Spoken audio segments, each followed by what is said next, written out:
তো বন্ধুরা দেখো, আমাদের এখানে খুব বৃষ্টি পড়ছে। দেখো, বৃষ্টি পড়ছে,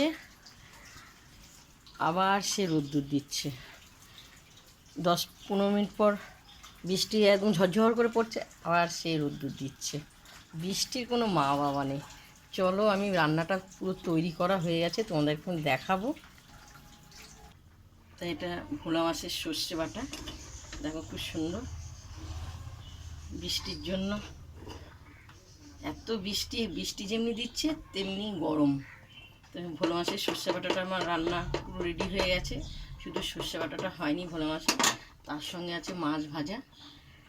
বুঝতে পেরেছো? এক থালা মাছ ভেজেছি। তার সঙ্গে আছে লাউ শাক।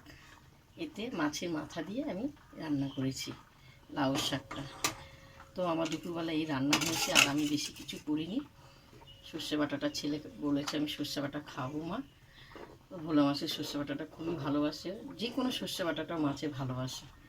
তো আমার এই দুপুরবেলা এই রান্না হয়েছে।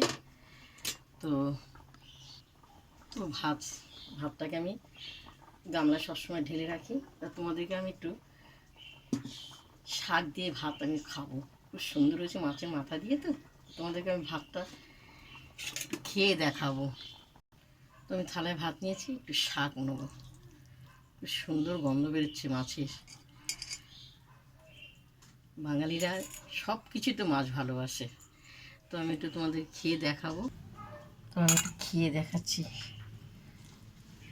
লাউ শাক খুব সুন্দর।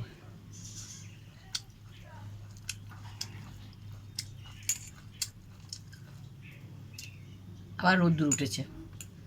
10-20 মিনিট পর পর বৃষ্টি হয়, আবার রোদ্দুর, খুব গরম।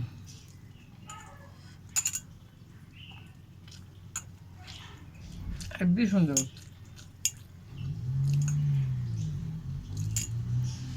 মাছ ভাজাটা